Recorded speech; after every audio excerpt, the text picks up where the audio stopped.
Good evening. Hi, Olivia. Not sure if you can hear me yet or not. Yes. You can hear me okay? Yes. Good. Good. How are you? Doing well. How are you? I'm well, doing well. All right. Well, happy Wednesday. You too. Thank you. All right. Well, we'll go ahead and get started. I'll go ahead and mute so that if we have other students in the class, it doesn't distract us. Okay. All right. We'll talk in just a little bit. Here we go. All right. Let's start off with common words. Away, again, off, home, big, give, went, old, number, airline, sent, sound below, saw, something, thought, both, great, tell, men, own, under, read, few, those, always, say, small, every, last, never, us, looked, show, large, found, still, between, left, end, along, often, together, asked, house, don't, world, while, might, next, name, should, Mr., going, want, school, took, sometimes, for, important, until, form, head, above, kind, food, keep, children, began, almost, live, feet, land, side, page, got, earth, without, boy, once, need, far, hand, animals, life, enough, high, year, mother, boys, since, white, soon, times, story, new, its, try, study, second, eyes, during, today, others, however, sure, means, better, best, across, following, picture, being, father, let, night, hard, near, sentence, lights, parts, country, days, ever, paper. All right. Names and addresses. Here we go. Kathleen I. Lord, Lord, 673 North Carroll Boulevard, Denver, Colorado. Joseph H. Kirby, Kirby, 562 East Bannon Place, Palm Beach, Florida. Leonard Johnson, 454 South Atkins Circle, Boise, Idaho. Adam Fowler, Fowler, 343 Wabash Way, Chicago, Illinois. Jeffrey E. Harrison, Harrison, 2225 West Valley Terrace, Portland, Maine. Laura J. Manley, Manley, 784 West D Street, West Palm Beach, Florida. Myron K. Newman, Newman, 895 South First Avenue, Lake Worth, Michigan. Nell L. Overlook, Overlook,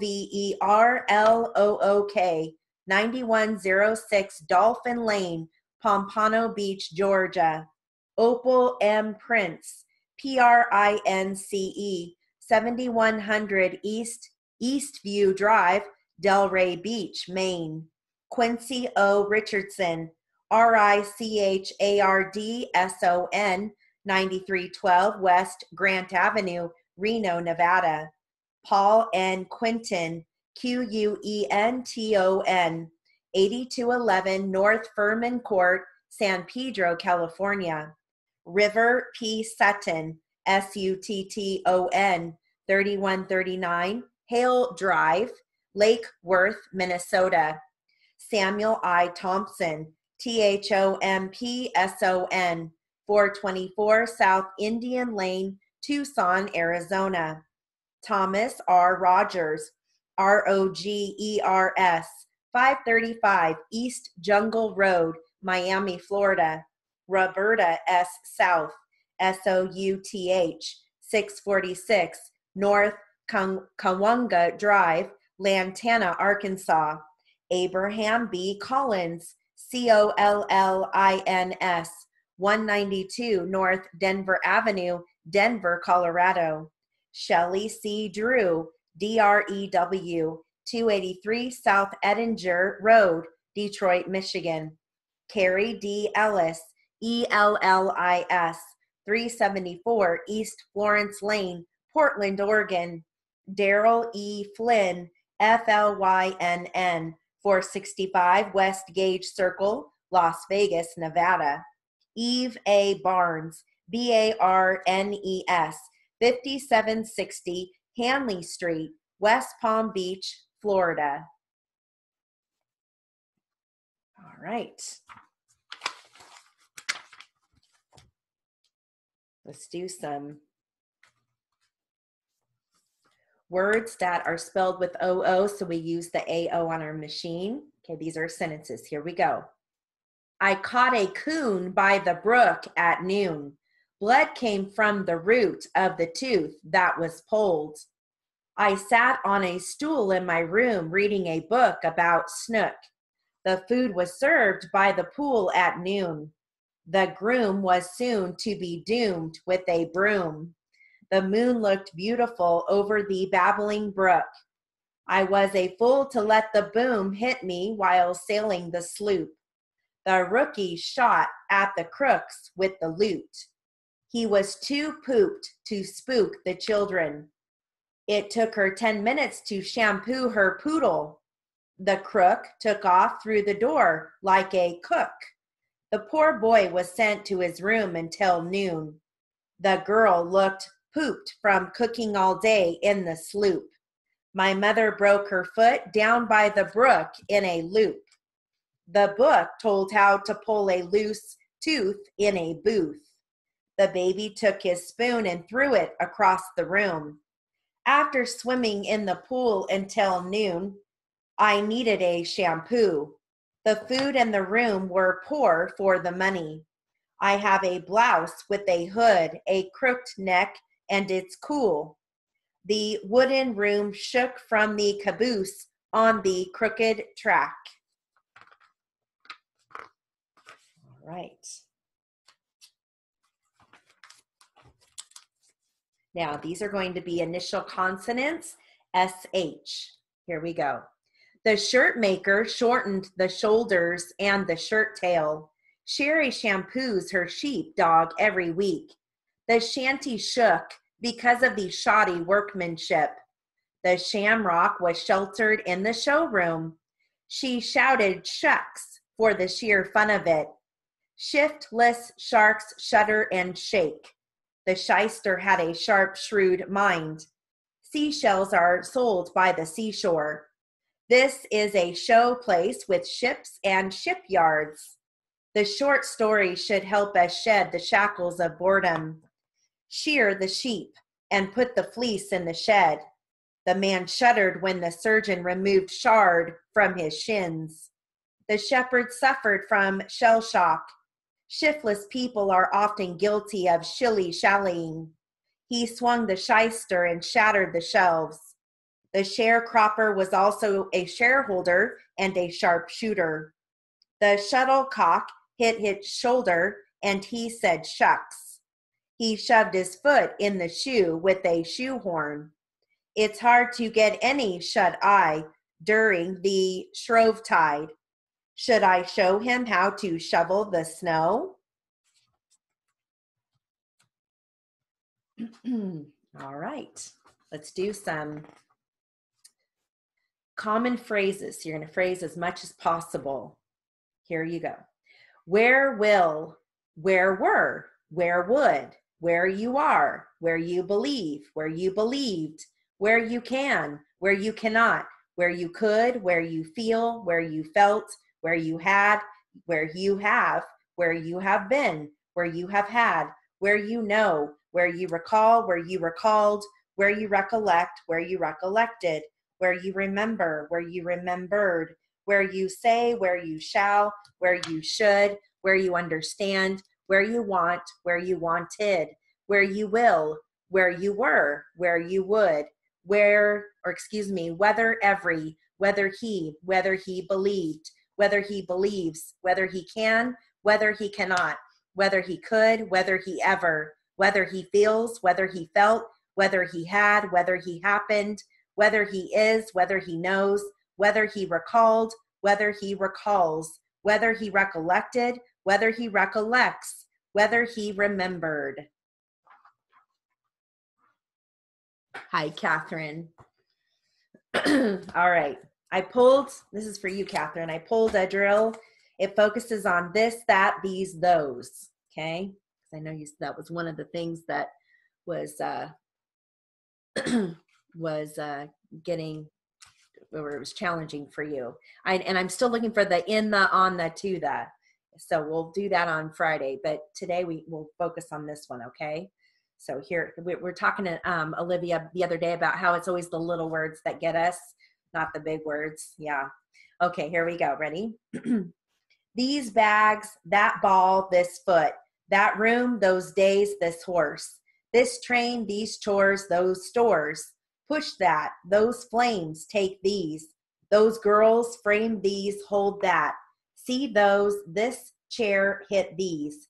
Those times, sign these, leave this. These boys, those facts, pull this. This table, those shoes, set these. That booth, these sticks, this brush. Those flocks, that sack, ask these. Those kids, that pool, plant these. Strike that, this book, try these. Those trails, watch that, these checks. Ask those, that house, those decks. Recall that, try those, this figure. These tops, this report, see that. This dish, these grills, those pools. Supply that, those colors, this control. That record, those papers, this problem. That income, this engine, those lamps. That parcel, those comics, these units. That flower, cancel this, carry that. Those boxes, this lumber, these pencils. That trailer, this roster, that expense. Those masters, these faces, this legion. Those outlines, this canvas, that enemy. These campers, that system, this poster. That suspect, forget this, these benefits. Those gardens, these cabinets, that canopy.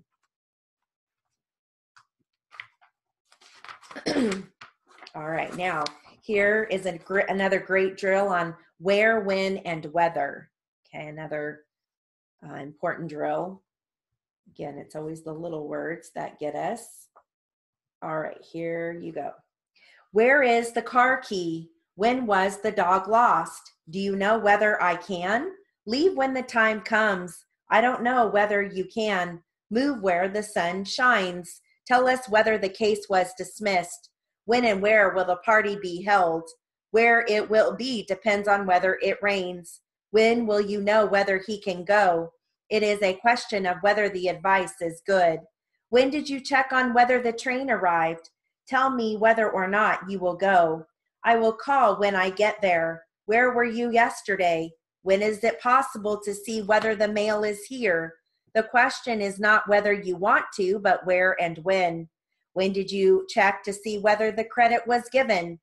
Where and when can you send the shipment? When is the report due? Where is the old file? When can you tell me whether you can come? Let me see whether it is due and when it must be paid. Tell me whether you won. When you receive the notice, where will you send it? Call when you are well. Find out when and where it was shipped. Find out whether he is home. Tell her where to put the tray. When are you going to know whether it is here? All right. Now, these are just words that I'm going to read that have different consonant compounds. SN, SM, SP, SW, DR, TH, final NS, final NT. Okay, here we go. Sneer, smell, snow, smart. Snit, smike, snail, smoke.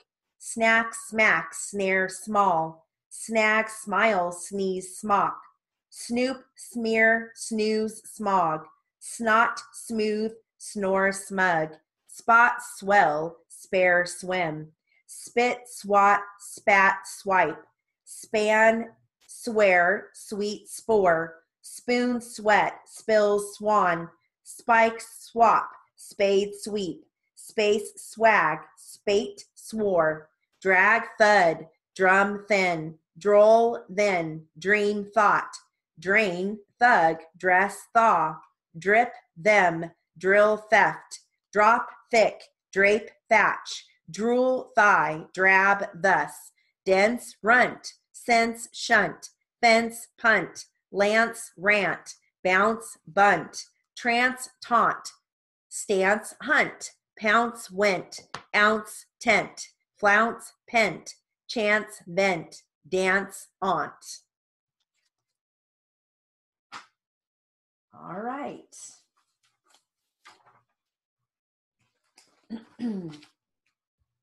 Our last drill is going to be legal phrases. All right, here we go. Change of policy, agency relationship, unless prohibited, contractual relations, subsequent marriages, force and duress, record high population, foregoing general rule, cannot be delegated, injured third party, prior act performed, denotes legal authority, status, condition and capacity, termination by operation, continuing the relationship, special or limited, plaintiff's exhibit 11B, mutuality of estoppel, heavy duty effort, legal fees incurred, safe place to work, municipal court judges, special or limited, self-imposed ceilings, appropriate to appropriation, cited by the critics, recent public survey, received fatal injuries, foregoing propositions, exercise of reasonable care, reasonable and ordinary care, common sense, has failed to prove, informing your opinion, falsified evidence, instruct you with regards, with bad purpose, informing your opinion. All right, we'll move into literary. This is a straight matter, and the subject is Handicapped Ski Championships. So you're going to hear prosthetic, accomplishments, categories, NHSRA, adaptive, mediocre, rehabilitation, amputation, handicapped, fulfillment, athletic, stereotypes, Jackson Hole, Wyoming, annual Handicapped Ski Championships, National Handicapped Sports and Recreation Association, let's see here, National Ski Championships, adaptive equipment, double leg amputations, spinal cord injuries, large prosthetic manufacturers, sit ski, mono ski, outriggers, normalcy, invigorating, physical restrictions, endeavor, counterparts, able-bodied athletes, physique, prowess, I think I said stereotypes, facets, motto, let's see here, physical therapist, mediocrity, and then rehabilitation. And I think, yep, that was one of the ones you were asking about, Catherine. And I haven't found one yet. Olivia, do you have a brief for rehabilitation and rehabilitate? No. Okay. All right. Well, I've been looking. So I've been looking in the books that I have. So I'll keep looking. All right. So we're going to start this at 180. Okay.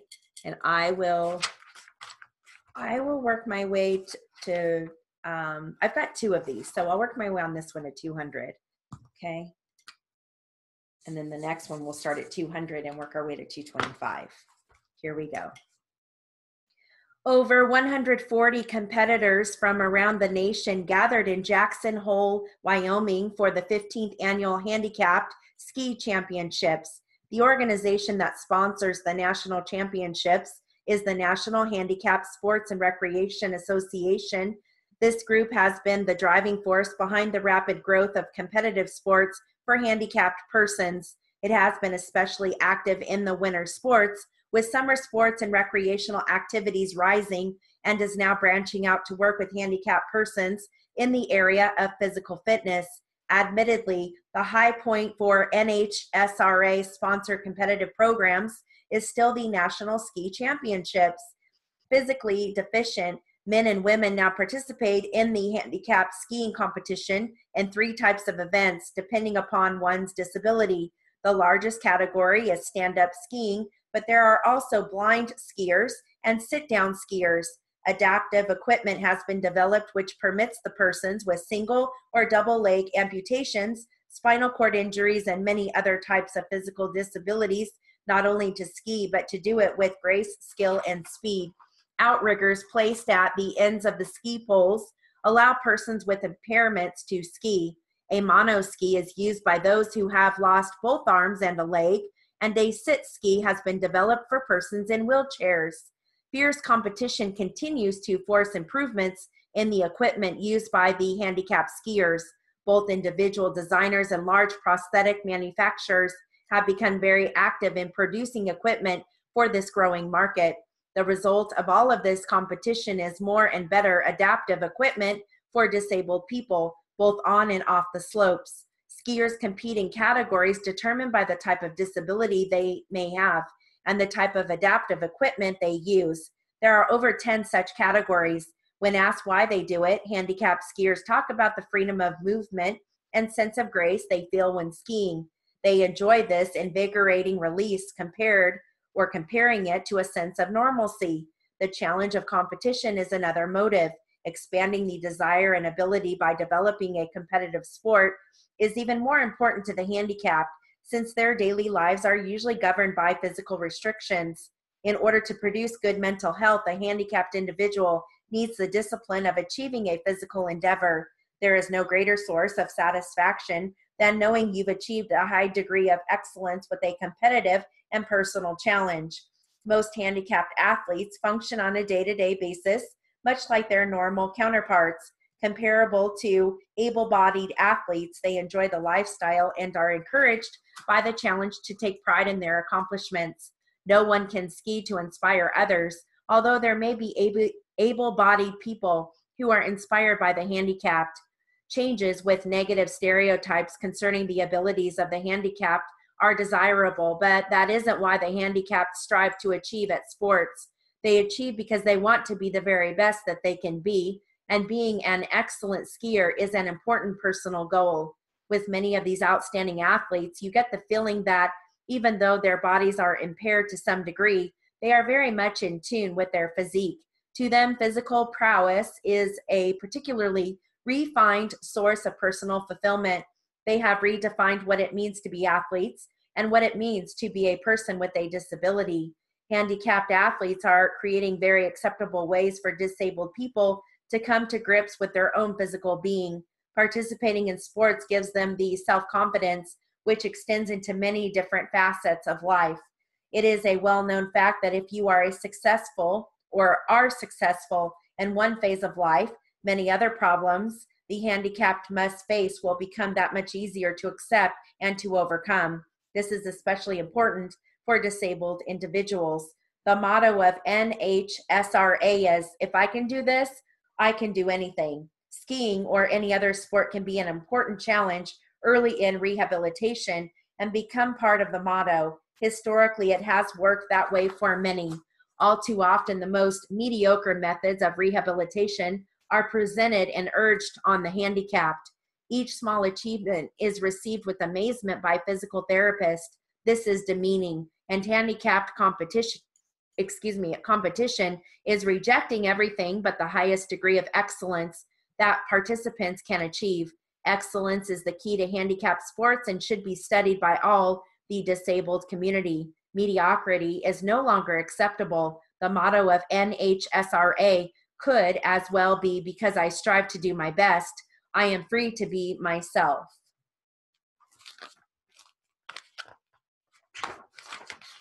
Great article there. All right.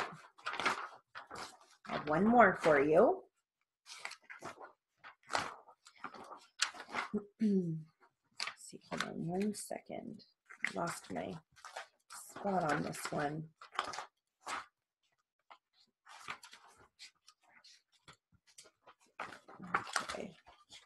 Darn it, my little tab came off of it. Hold on one second.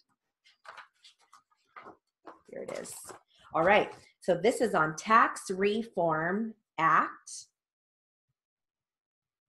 And I'm going to start at 200 with this one, and I will work my way to 225. Okay, all right. Here we go. Back in the 80s, the House called a massive tax overhaul plan passed in that December called the Tax Reform Act of 1985. The Senate version was the Tax Reform Act of 1986. However, the differences would go far beyond the titles. In its own way, either bill would cut the taxes of most individuals, raise corporate taxes, lower taxes and rates, and eliminate or curtail some deductions and exemptions. The final bill that emerged from a committee conference later that year had to agree on every provision, every comma. Here is a summary of some of the key provisions in those two bills, assuming that they were in full effect. Rates. The Senate bill would compress the present 15 taxable brackets for single people, 14 for couples filing a joint return into 2 brackets, and change the present rates. The House bill had rates of 15%, 25%, and 38%. Exemptions. The Senate plan would raise the personal exemption from $3,080 to $4,000 for all but a handful of the wealthiest taxpayers. A couple with income above $285,000 to $320,000, or a single person above $227,240 would get no exemptions. The House voted $4,000 for all who did not itemize deductions and $2,500 for those who did. Standard deductions. Senate and the House would raise the deduction for singles and couples. 2-earner couples. Both bills would repeal the deduction up to $6,000 a year. Retirement accounts. The Senate then continued grading fully deductible individual retirement accounts for up to $4,000 a year, only for workers not eligible for a company pension. The House kept the present IRA laws. Interest. Both bills permitted deductions of mortgage interest on 1 or 2 homes. State and local taxes. The Senate allowed full deduction of the property income taxes. Sales tax deduction would be severely restricted. The House would retain full deductibility of the state and local taxes.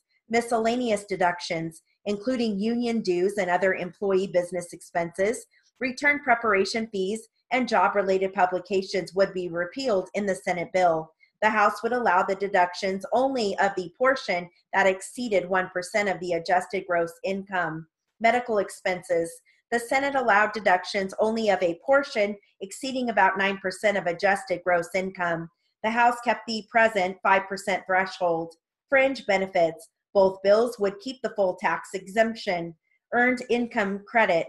Maximum benefit of this break for working poor families with children would be raised by either bill. Contributions. Senate ends deductions for the charitable contributions by non-itemizers.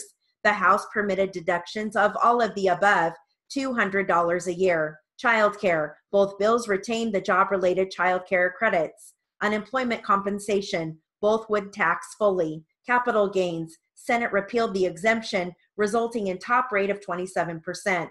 The House has 22% top rate. Income averaging. Senate would keep only for small farmers. The House would repeal. Pensions. Senate bill required that most workers' pensions be guaranteed after 5 years on the job and restrict employers' ability to reduce pension because of Social Security coverage. Both bills cut the annual limit on wages a worker may forego if deposited by the employer in a tax-deferred pension known as the 401 plan. Senate allowed no deductible IRAs for the 401 owners. House cut $4 from the annual IRA contributions for each $4 in a 401. Life insurance. Both would retain tax-free treatment of the increase in the value of ordinary life insurance. Minimum tax. Both bills would toughen this special levy on high-income investors and corporations that use so many deductions and credits that they paid little or no tax. Meals and entertainment. Both would limit deductions for business-related meals and entertainment. Dividends. both would repeal the $500 per person excursion and exclusion for the dividends received. Investment credits, both bills would repeal. Depreciation, Senate bill would generally liberalize tax benefits for depreciation under which businesses and investors recovered the money spent for plant and equipment. House bill would be more restrictive than the present law. Corporate rates, the top rate would drop and both would have lower rates for small businesses. Tax shelters, either bill would make it tougher by limiting deductions from the most investors and investments, including real estate, to the amount risked. Oil and gas, Senate would retain most present benefits for the industry and exempt oil and gas from a new anti-shelter rule affecting losses from passive investments. The House phased out the percentage depletion allowance and restricted deductions for the intangible drilling costs to cut industry benefits by $10 million. Timber, Senate bill kept special incentives for reforestation and quick reduction of the expenses. The House would virtually eliminate those timber breaks. I'm sure that was pretty challenging, but that's okay. Good practice. All right, let's do some jury charge. The subject here is plea for verdict of not guilty. And I'm just dating this so I know that we covered it. All right. Here we go. I'm going to start at 180, but I'm going to work my way to 225. Here we go. Ladies and gentlemen of the jury, at this time prior to my summation, may I first say that I want to thank Judge Miller for his kindness and his courtesy. I have known Judge Miller and practiced before him for 15 years or more. He is one of the finest jurists. I have always respected him, and I have always known him to be a fair and impartial person. Any expression of respect I pay to him now is a reflection solely of the way I feel about it, because he cannot help me in this case. It is up to you, the jury. Judge Miller can only instruct you as to the law in the case. I also want to pay a tribute of respect to my esteemed friends, Mr. Jacobs and Mr. Rawlings. I have known Mr. Rawlings for 10 years. He is a vigorous prosecutor, and as a former public defender, he was as vigorous in his defense of prisoners as he is now in their prosecution. As to Mr. Jacobs, I have known him less time, but I have had the highest respect and esteem for him also. As for you, ladies and gentlemen, I want to thank you for the time and the attention you have given to listening to this case. I want to say now that when I questioned you, although you may not have realized it, I questioned you solely to find out if you were intelligent, reasoning human beings. I did not question you on sympathy, prejudice, or passion. I wanted to appraise your reasoning capacity, your intelligence. That was my objective. I also want to say to you that if I should make certain statements that are not in evidence, I want you to know that I do not so willfully, not knowingly. Please attribute it to some misunderstanding or misinterpretation of the facts. I have lived all of my life in Pittsburgh. I was born here. My pre-legal education was in Pittsburgh. The bones of my ancestors lie here in the soil of Pittsburgh. They have one thing, and this is a love of honesty, or I'm sorry.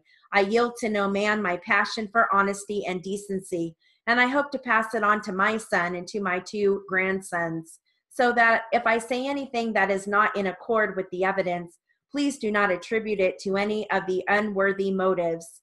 The defendant here before you now is guilty. He is as guilty as sin. He belongs in the penitentiary.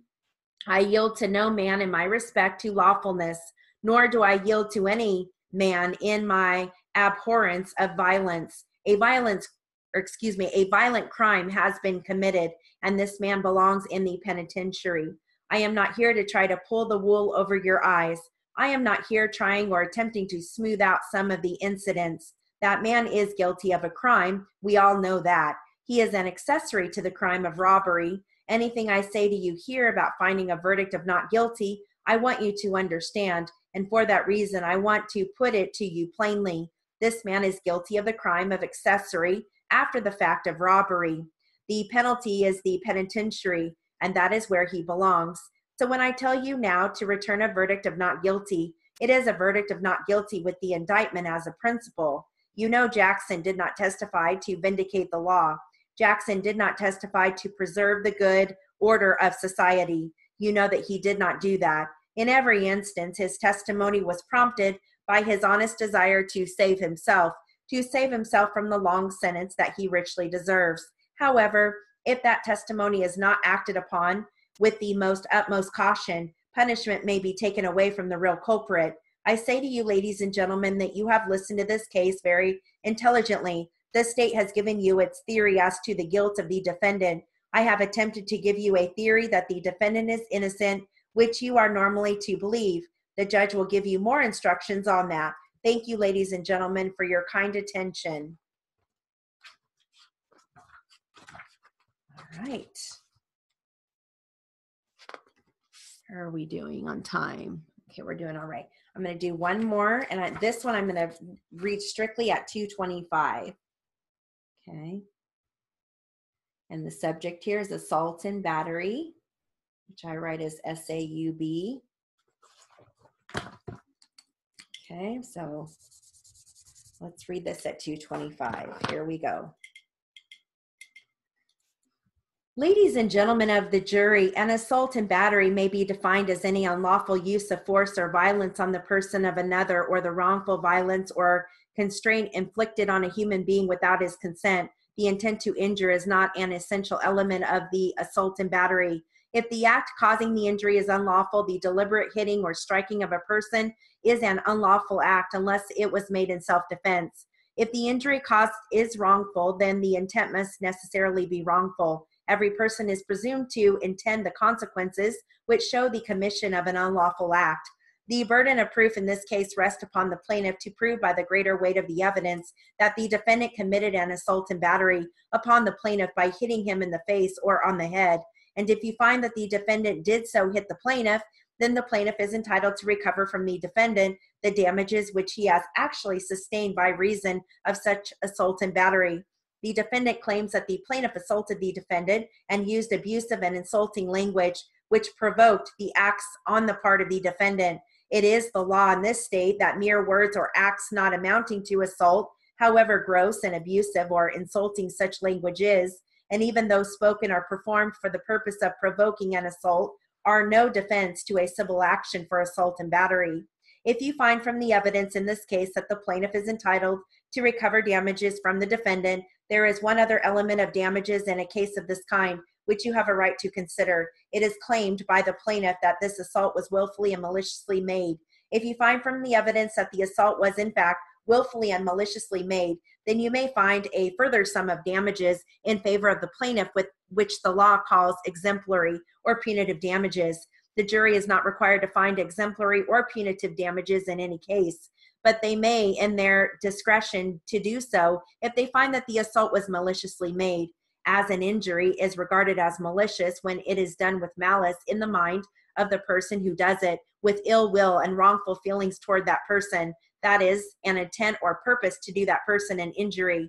By exemplary damages is meant damages which are intended to serve as an example to others and to deter and prevent others from committing similar acts.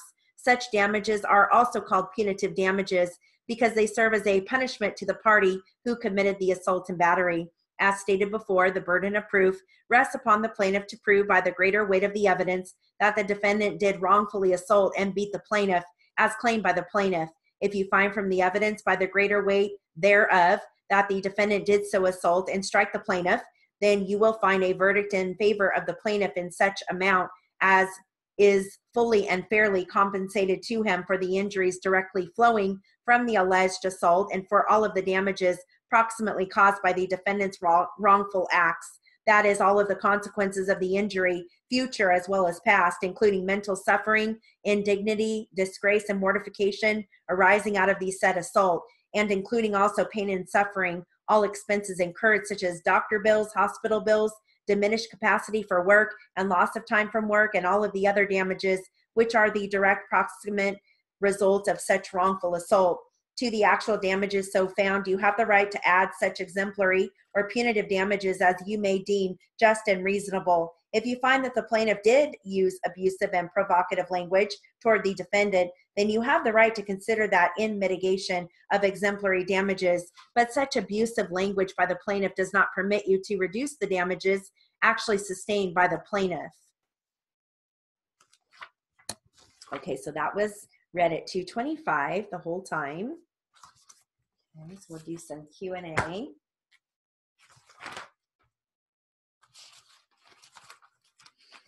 All right. This is a court case. Let's see here.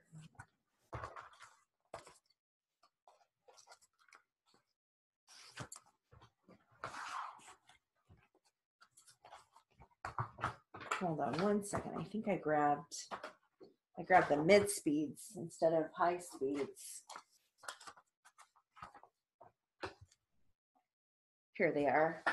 Sorry about that, you guys. I grabbed mid speeds. I have my own transcripts for each live class, and I grabbed the mid speeds instead of the high speeds. Okay. All right. And let's see here. I believe plaintiff is questioning. Yes, plaintiff is questioning. So I'm going to start at 180. I will work my way to 225. Okay. All right. Here we go. Ready? Now, does the fact that you weren't able to locate what you believe to be the primary crime scene change the result of your investigation? That's calling for a conclusion, Your Honor, that evades the premise of the jury. The objection is overruled. You may answer, sir.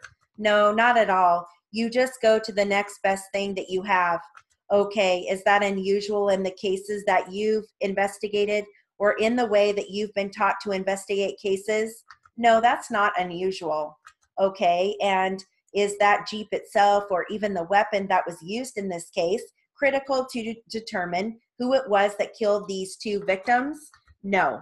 Now, during the course of the interview, the defendant gave you several names of persons that could verify his whereabouts, and I believe Lisa Bedrazin was one of them that he talked with, but also Dee Dan and Betty and Tommy and Magoo. Why didn't you try to contact those people? Well, with reference to, Lisa, I've always said we couldn't find her. It would be nice to find her, but we just couldn't find her. That happens sometimes. It's not the only case that it has occurred in that I've worked on. D. Dan, we don't know where he is. We tried again. Some of the other individuals that I don't even remember, all of them that he told us, but hey, it would have been great if he would have given us names, addresses, phone numbers, where to go. That just didn't happen. So we are not going to go out there and look in the streets of Los Angeles with 3 million people out there, look for D, Dan, or Lisa. That's just not happening. It's not logical. Okay, and you testified during the cross-examination by defense counsel that you didn't do any additional investigation to try and get more evidence when you found out this case was going to trial. Why didn't you do that? Because nothing had changed with the case as far as new information coming in. Okay, and what was the reason that the defendant was not arrested for a year on the case? Because he was in Ohio, in jail in Ohio. I want to go back to the clothes for just a minute. You indicated you did get a search warrant to try and find the clothing. If you believed the defendant had thrown those clothes away when he told you, why would you go and do a search warrant at his house? Just to make sure. We weren't only looking for blood-stained clothing, we were looking for other things, maybe something that belonged to one of the victims.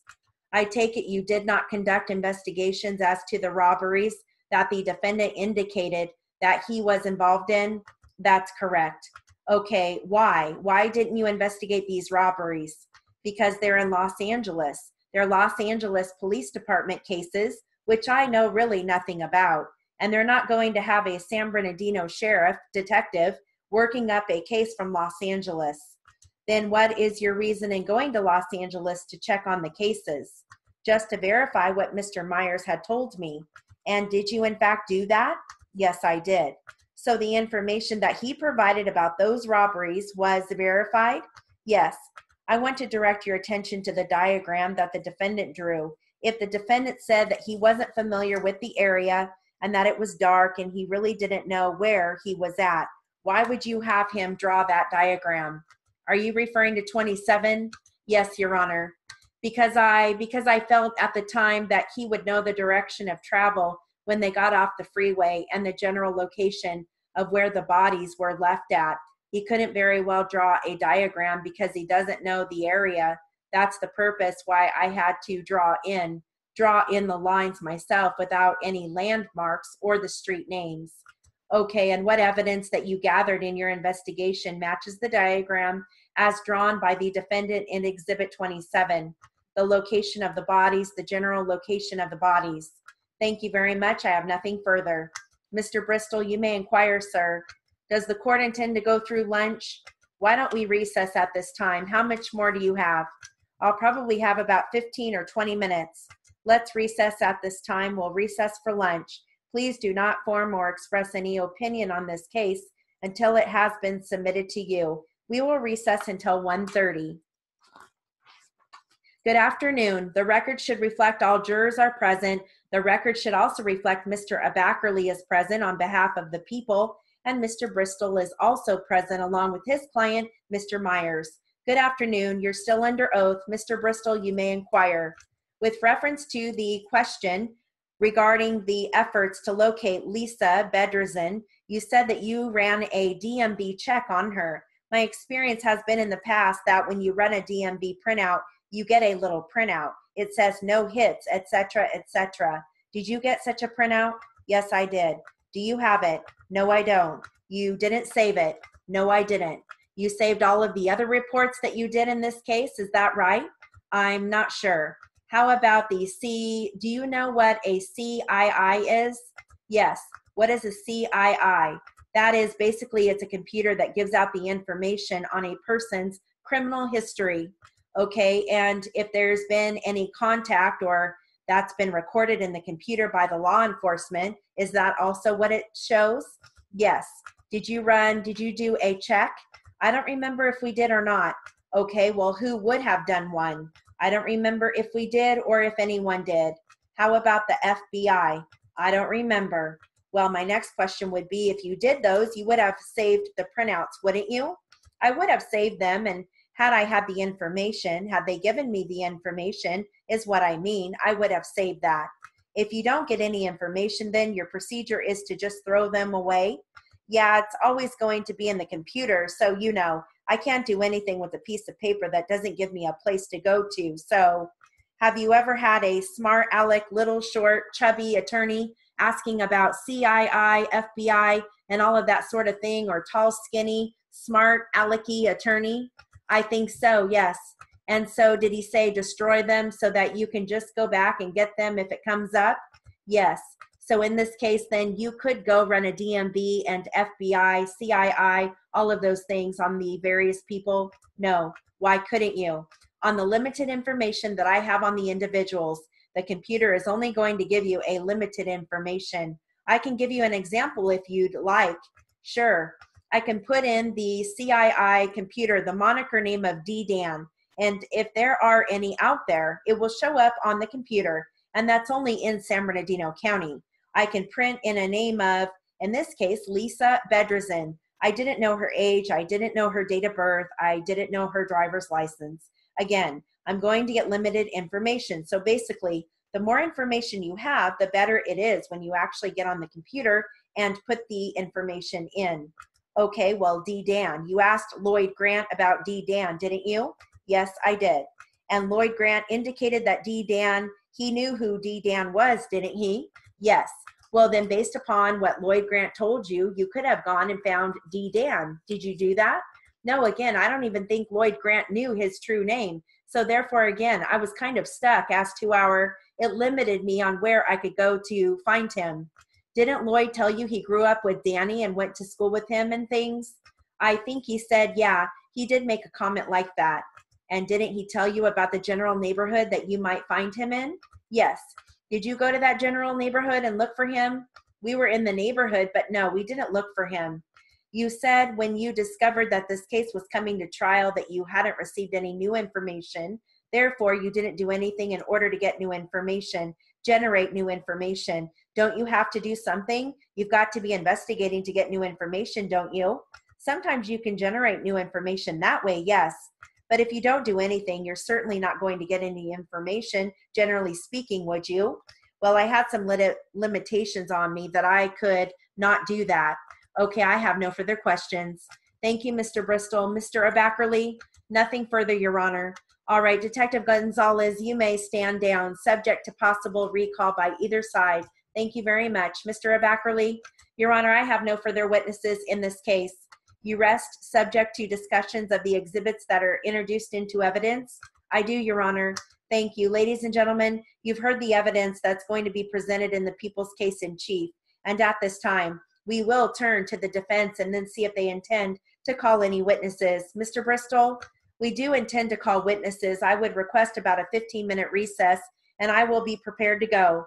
Okay, fine. We'll take a short recess. Ladies and gentlemen, please do not discuss the case with each other. Do not form opinions about the outcome until it is finally submitted to you. We will stand in recess. Are you ready to go, counsel? Yes, Your Honor. Yes, Your Honor. Did your witness get to the airport? We weren't sure we would be ready in time, so he made other arrangements. Okay, Rick, go ahead and bring the jurors in. Good afternoon, ladies and gentlemen. The record should reflect all jurors are present. Also, Mr. Abackerley for the District Attorney's Office, and Mr. Bristol is present along with his client, Mr. Myers. Mr. Bristol, you may call your first witness. I call Richard Lonsford. Do you solemnly swear that the testimony you are about to give in this matter, now pending before the court, shall be the truth, the whole truth, and nothing but the truth, so help you God? I do. Please be seated, sir. Please state your name, your full name for the record, and spell your last name for the record. My name is Richard Lonsford, Lonsford. You may inquire. Thank you, Your Honor. Mr. Lonsford, what is your current occupation? I'm currently a licensed private investigator in the state of California. And do you know a good-looking, short, talented attorney by the name of Gene Bristol? Yes. Are you employed by me as a private investigator? Yes. And how long have you been a private investigator? Since 2001. Prior to private investigation, what did you do? I was a police officer for the city of San Bernardino in San Bernardino, California. Did you do any investigations? Yes. Were you ever involved in the investigation of narcotics cases? Yes. Were you involved as a patrol officer? Yes. Did you ever reach or train deputies or not deputies, police officers? Yes. And you've been through the basic trainings as a police officer and that sort of thing? Yes. And in fact, you worked with me when I was in the district attorney's office, didn't you? That's correct. And as a private investigator, what kinds of cases do you generally work on? Generally, I work on the federal RICO cases and as a private investigator, you've worked for me. Have you worked for any other lawyers? Yes. Would you tell us a few? Well, Al Durbin, Leslie Abrams, John Myers, I could go on and on. All of these people you've worked for, both at the state, or many of these people you've worked both at the state and the federal level? Yes. During your training and work experience, have you had any training and experience in how to investigate a case? Yes, I have.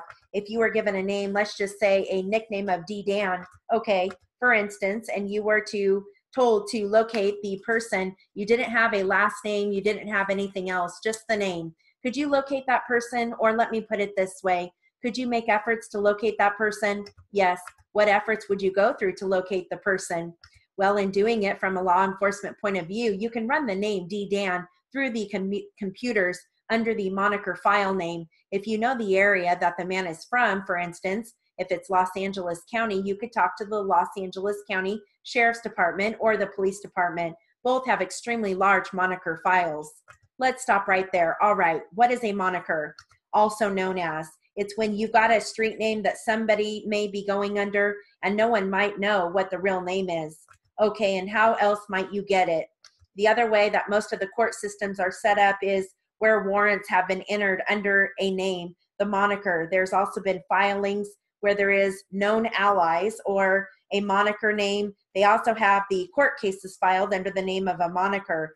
For instance, if the man's name was John Smith, but he has a moniker of J. John, and you could look under Smith, or you could look it up under the alias file. It could give you the name that he was arrested under.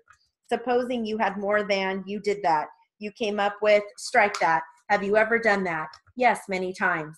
And have you ever come up with more than one, also known as a moniker? Sometimes you come up with, one of the favorites is, Raggy Dog, things like that. And Reggae Dog. You come up with all kinds of names. There could be 30 or 40 names that maybe just the spelling is off by one letter. Sometimes 100 people are given an area such as Los Angeles that are going by the same name. Okay, but that narrows your list down considerably? Yes. And if you have a list that was narrowed down to 100 or 40 or whatever, then you can make an effort to contact those individuals. Is that correct? Yes. Okay, and so once you get to the real name or a name associated with that, also known as, then you can begin to run the real name. Is that correct? That's correct. In your training and experience as a police officer and also as a private investigator, have you ever been taught and trained on how to protect and utilize a crime scene? Yes. If in the course of your training and experience and based upon your experience as a private investigator, you had a theory that a crime scene involved a particular type of vehicle, would there always be ways of trying to locate that vehicle? There are always ways to locate vehicles, yes. And how would that be done? Well, you can run a DMV printout on the license number if you happen to have that. There is a course, if you're law enforcement, you can run on all points bulletin for the vehicles that match that description if you don't have a driver's plate number, depending upon what somebody does with the vehicle, whether they continue to drive it or whether it's stripped or whether it's just parked and abandoned or set on fire. There's a number of things that can be done with the vehicle if it's a crime scene and it's missing. How are we doing on time? Okay, let's do some, we'll do some read back, okay? So I read a lot of 225.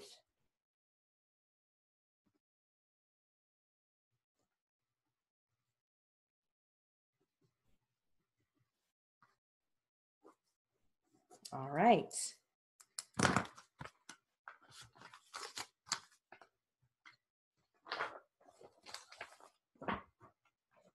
So what I'll do is I'll read this once at 225, again at 200, and the last at 180 for rehabilitation. Ooh, good. Oh, yes. If you could, as soon as I'm done with this read back, then let's talk about it. Oh, I must go. If you want info, thank you. Yes. And you can also email Catherine if you want to email her too. Let's see here. Olivia Ford. Thank you, Olivia. Olivia Ford 38 at gmail.com. Perfect. Awesome. I will email you, Olivia. Thank you. Thank you. Thank you. And it's funny that Catherine brought this up, and then today we had a transcript that had rehabilitation in it. So it does come up. You figure rehabilitation, that's like 4 strokes. So there's, I'm sure there's some good ones out there. So brief PDF. Okay. Yeah, absolutely. Thank you very much. And I will email you. All right. So let's go ahead and do some read back, and I will read this out. 225, 200, 180. And again, if, let's see, where's my watch here? All right. I'm so sorry if you can hear the dog. They're working on the house next door. So I know that's why the dog is barking. If you can hear that, I apologize. Here we go. Ready? 225. Now, first of all, this document was prepared by you, was it not? Yes, sir, it was. And it was prepared on March 18. Yes, sir, it was. And it recites a series of discussions that you had with Mr. Stanton and others starting on about March 16, doesn't it? That's correct. All right, I want you to tell us in your own words, starting with Monday, March 16, the circumstances. First of all, did you attend a meeting on that date with Mr. Weeks in Mr. Stanton's office? Part of the meeting was in his office. Yes, sir. All right. Suppose you tell us what occurred at that time at the meeting. Yes, sir. Mr. Weeks asked that we accompany him to meet with Mr. Stanton to confirm that we were asking him to put in additional funds or sell the store. I think that he felt at the time that Mr. Stanton would want us to back him up because he didn't feel that he would have believed him. That's what Mr. Weeks told me. All right. Please tell us what occurred on that evening. Well, we met at Mr. Stanton's office. It was suggested because of the hour that we go downstairs to the restaurant in the building and have dinner and talk over dinner, which we did. All right, will you tell us the substance of the conversation? I really can't remember what was said. I can give you pretty much the substance, but that's going back 2 years. Well, just tell us the substance of it because I assume you are going to have to testify about this for your own counsel. You might as well tell us the substance of it. I told them that night that I was unable to give them any figure at that time. Mr. Weeks and his accountant had been working on it, and Mr. Weeks had the figures to give to them. Was anything else said at that time? Well, it went almost 5 hours. There was a lot said, but I understand. But was there anything else said in substance at that time? No. All right, so we'll do it again at 200. Okay. Here we go. Now, first of all, this document was prepared by you, was it not? Yes, sir, it was. And it was prepared on March 18. Yes, sir, it was. And it recites a series of discussions that you had with Mr. Stanton and others starting on or about March 16, doesn't it? That's correct. All right, I want you to tell us in your own words, starting with Monday, March 16, the circumstances. First of all, did you attend a meeting on that date with Mr. Weeks in Mr. Stanton's office? Part of the meeting was in his office. Yes, sir. All right, suppose you tell us what occurred at that time. At the meeting? Yes, sir. Mr. Weeks asked that we accompany him to meet with Mr. Stanton to confirm that we were asking him to put in additional funds or sell the store. I think that he felt at the time that Mr. Stanton would want us to back him up because he didn't feel that he would have believed him. That's what Mr. Weeks told me. All right, please tell us what occurred on that evening. Well, we met at Mr. Stanton's office. It was suggested because of the hour that we go downstairs to the restaurant in the building and have dinner and talk over dinner, which we did. All right, will you tell us the substance of the conversation? I really can't remember what was said. I can give you pretty much the substance, but that's going back 2 years. Well, just tell us the substance of it because I assume you're going to have to testify about this for your own counsel. You might as well tell us the substance of it. I told them that night that I was unable to give them any figure at that time. Mr. Weeks and his accountant had been working on it, and Mr. Weeks had the figures to give to them. Was anything else said at that time? Well, it went almost 5 hours. There was a lot said, but I understand. But was there anything else said in substance at that time? No. Okay.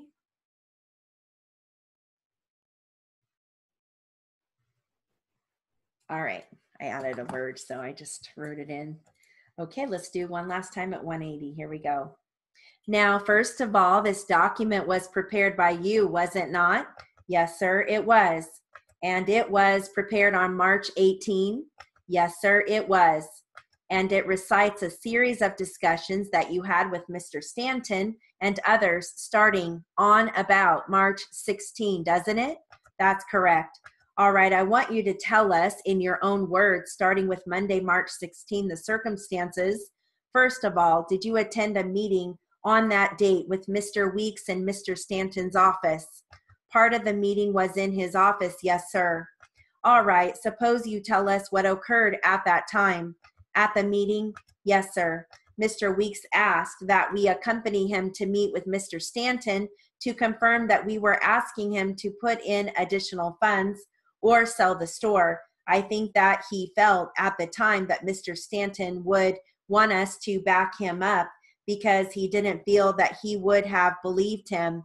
That's what Mr. Weeks told me. All right, please tell us what occurred on that evening. Well, he met at Mr. Stanton's office. It was suggested because of the hour that we go downstairs to the restaurant in the building and have dinner and talk over dinner, which we did. All right, will you tell us the substance of the conversation? I really can't remember what was said. I can give you pretty much the substance, but that's going back 2 years. Well, just tell us the substance of it, because I assume you are going to have to testify about this for your own counsel. You might as well tell us the substance of it. I told them that night that I was unable to give them any figure at that time. Mr. Weeks and his accountant had been working on it, and Mr. Weeks had the figures to give to them. Was anything else said at that time? Well, it went almost 5 hours. There was a lot said, but I understand, but was there anything else said in substance at that time? No.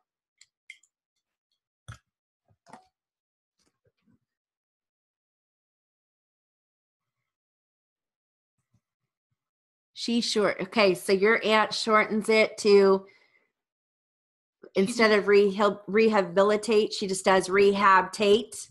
She takes out the ill, rehabilitate. Okay. That's just the way she's always done it. I told her I don't know if that would work for me, but I was curious, so I asked her. That's how she writes it. Okay, and I'm going to see what Olivia found out as well, and I'll let you know. Yeah. It's funny because it did come up today, and I really have never realized that until you made it a point, and then it was like, oh, yeah, there it is again, you know? Yeah, and when I'm scoping, it comes up a lot, because a lot of like medical stuff, you know, or injuries, personal injuries, comes up a lot. So what does she do for rehabilitation? So she just does rehabilitation. Okay. Oh, that's good. So you save one stroke. Yeah, that's better than nothing. You know? Okay, well, I'll find out what they are and see if it's worth it. If it's some weird, funky way, then I would do that. Rehabilitation. Yeah. Yeah. Okay. All right. Well, okay, so if you want, I can take the first Q&A. You just let me know when you find it. Sure. Let me find it. Let me find the beginning of my 180 take, because that's what we're going with today. Are you doing 180 today? My fingers, man. That's okay. Okay. I think this is it. I'm ready. Okay, ready? All right. Now, first of all, this document was prepared by you. Was it not? Answer, yes, sir, it was. Now, first of all, do you write that as Frawl? Yes. Oh, good. I love that. Frawl. Yeah. Okay, good. Question. And it was prepared on March 17. Answer, yes, sir, it was. You have 18? No. No, that's okay. When I said it, I was like, I don't remember that. I don't think that's right. That's okay. So, yeah, so 18. Question, and it recites a series of discussions that you had with Mr. Stanton and others starting on about March 16, doesn't it? Now, in the 200 take, I said, and others starting at or about. I said on or about. So if you're reading the 200, that's why it's a little different. Okay, answer, that's correct. Question, all right. I want you to tell us in your own words, starting with Monday, March 16, the circumstances. First of all, did you attend a meeting on that date with Mr. Weeks in Mr. Stanton's office? Answer, part of the meeting was in his office. Yes, sir. Question, all right. Suppose you tell us what occurred at that time. Answer, at the meeting. Question, yes, sir. I hit answer though, because sometimes when it's like not a question, like they're answering, sometimes I do that. Yeah. And then I have a question for the answer. But anyways, answer. Mr. Weeks asked that we accompany him to meet with Mr. Stanton to confirm that we were asking him to put in additional funds or sell the store. I think that he felt at the time that Mr. Stanton would want us to back him up because he didn't feel that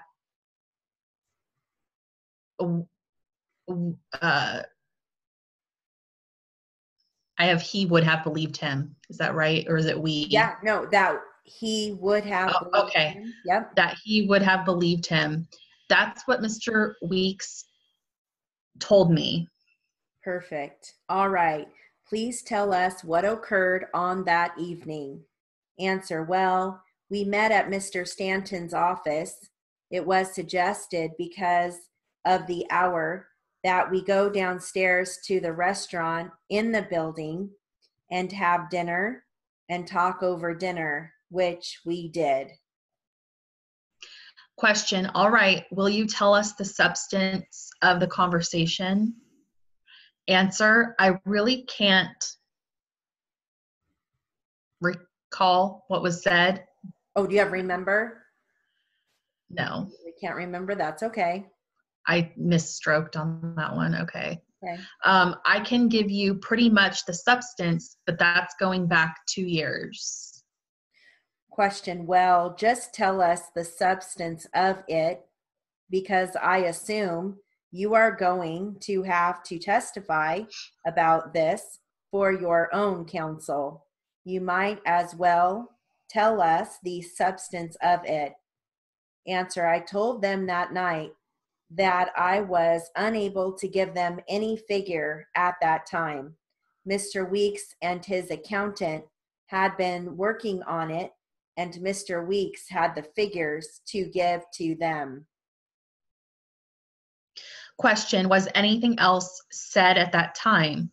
Answer. Well, it went almost 5 hours. There was a lot said, but I can't dash. Question. I understand, but was there anything else said in substance at that time? Answer. No. How'd you do? Good. I'm going to, once Robert posts this, I want to go back and look at it again, look at my 225 take, but I didn't want to read it now because I know it was not good. Yeah, that's okay. You know, that's all right. We have those days.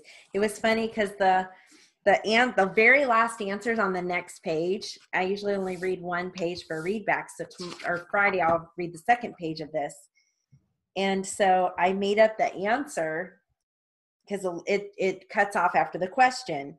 So after I read it the first time, on the second time, I was like, ooh, did I say yes or no? So I just chose no. But I was thinking, ooh, I hope the first take isn't yes, because then they're going to go, oh my gosh, I wrote yes when she said no. So anyways, I think I said no. Yeah. So if somebody reads back and it says yes on the 225, they're going to think that they really like misstroke, because that's not even close, you know? Yes, no. Wait, let me see real quick. Okay. The very last answer. The very last answer. No. Okay, good. And I have no for all 3 takes. Okay, good. Funny. Yeah. I never want anybody to think, oh my gosh, I'm having a really bad day and here it's me that made the mistake, you know? Yeah. So, all right. Well, I'm still waiting to hear back from Robert as far as next week, you know, what's going to happen. So I'll let you know as soon as I know. Okay. And yeah, so I'll keep you posted. And then are you going to be able to attend Friday? Yes. Okay. Yep. Yeah, I'll be there. I have a jury duty summons for next week, and I'm hoping I don't have to go. Oh, man. I know. It seems like every year I get them though, and I call on Sunday night, it'll say call Monday, call Tuesday, and I go through the whole week calling and they never have me come in. So I'm praying that that's what is going to happen. Didn't your daughter just have jury duty Yes. like not that long She ago? lives 5 hours north. Isn't that crazy? Yeah, that's crazy. Yeah. Well, So hopefully. Yeah. Yeah. So, All right. all right. Well, then you have a great night, and I will see you Friday morning. Okay, I'll see you then. All right. All I'll right. see you soon. Okay. Bye. Okay. Bye.